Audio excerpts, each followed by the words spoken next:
know that feeling? When you're just looking for a quiet corner in a world that never stops shouting? Just a place to catch your breath, right? To find a little bit of clarity? Well, today we're going to explore something that's a direct response to that feeling. It's a collection of poetry, but it's designed to be more than that. It's meant to be a sanctuary. So let's dive into Echoes of Grace. And, it really does feel like a journey, doesn't it? I mean, the constant pace, all the noise, it just creates this deep need inside us for some quiet, for just a single moment to be still and connect with something bigger. And we're not just talking about a surface level thing here. No, this is a much deeper longing, one that I think a lot of us feel. It's that need for comfort that actually soothes you, a peace that settles your soul, and maybe a little bit of divine understanding. Okay, so if that's the search we're all on, what's the destination? Well, the book we're looking at today offers itself up as a guide for that very journey. It frames itself as, and I love this term, a poetic sanctuary.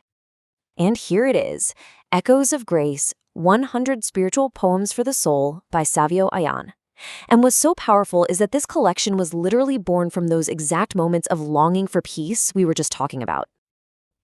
That whole idea of a poetic sanctuary is absolutely central here.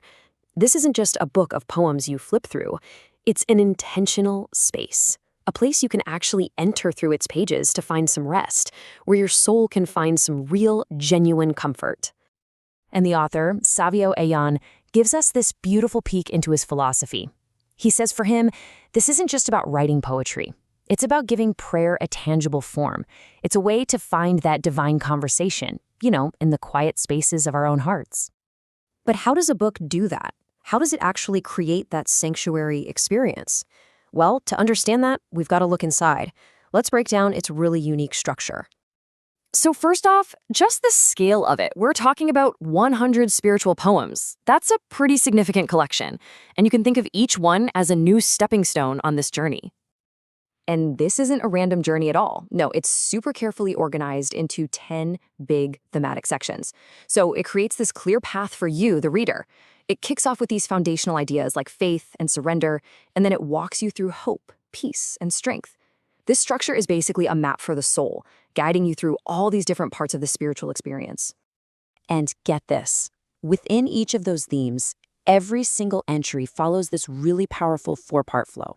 It starts with a scripture verse, right, for a solid foundation. Then, that verse inspires a reflective poem. After that, there's a simple interpretation to make sure the core message is clear. And finally, it all wraps up with a personal prayer. It makes the whole thing a complete devotional cycle.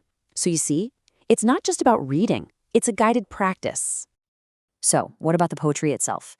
Well, it's just beautiful in its simplicity. I mean, take this line from a poem based on Psalm 23.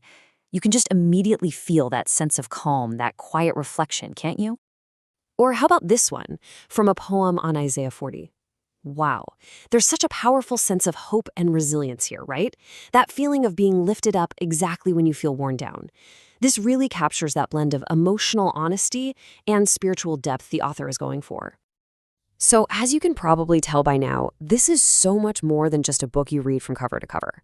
Let's talk about how it can actually become a practical companion for your own personal path. Because of that structure we talked about, it lends itself to so many different uses.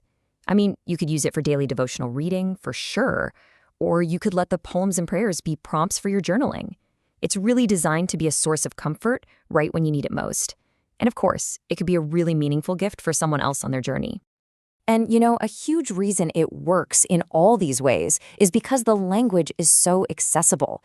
This is not dense academic poetry that you have to struggle to understand. No, it's intentionally written in simple, heartfelt words. The whole goal is to connect, to be emotionally honest while still exploring these really deep spiritual truths. And that makes it so welcoming for absolutely anyone. This quote from the intro just perfectly gets to the heart of the title, Echoes of Grace. The central idea here is that grace isn't just some fleeting emotion, right? It's something constant. It's an echo inside of us that we can actually learn to listen for. It's a divine guide that's always there, especially when we're going through the storms. And that really brings us to the final thought, doesn't it? The book serves as a guide, a map, a sanctuary, but in the end, it turns the question right back to you. After everything we've talked about, where, in the stillness of your own life, will you find your echo of grace?